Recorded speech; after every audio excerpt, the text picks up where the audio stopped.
नौकरानी बना के रख। प्रणाम। तो कैसे हैं आप लोग? आई होप आप लोग अच्छे होंगे। मेरा नाम गौतम कुमार। आज मैं एक ऐसे कलाकार के बारे में बात करने जा रहा हूं जो भोजपुरी के पावर स्टार किंग कलाकार कहे जाते हैं और भोजपुरी के सुपर स्टार किंग कलाकार भी कहे जाते हैं। जैसे कि ये फोटो में देख सकते हैं। फोटो देखने के बाद तो कोई चेहरे के मुमताज नहीं है भोजपुरी इंडस्ट्री में। इनका नाम पवन सिंह है। इनका एक सॉन्ग रिलीज किया गया है 6 दिन पहले, जो यूट्यूब पे और इंस्टाग्राम पे पूरा तहलका मचा रहा है, बवाल मचा रहा है।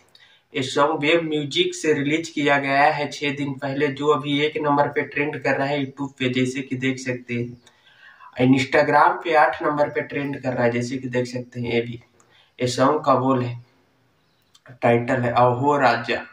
ये सॉन्ग का बोल है, पहले जे जनती चूल्हा चौकी करबईबा, नदिया किनार भेज पानी भरबईबा, कबो नहीं सतिया रचैती आहो राजा। जैसे कि ये सॉन्ग सुन सकते हैं। नदिया किनार भेज पानी आई होप आपको सॉन्ग अच्छा लगा हो तो लाइक, सब्सक्राइब, शेयर करें। मिलते हैं नेक्स्ट ट्रेंड सॉन्ग के साथ, तब तक के लिए।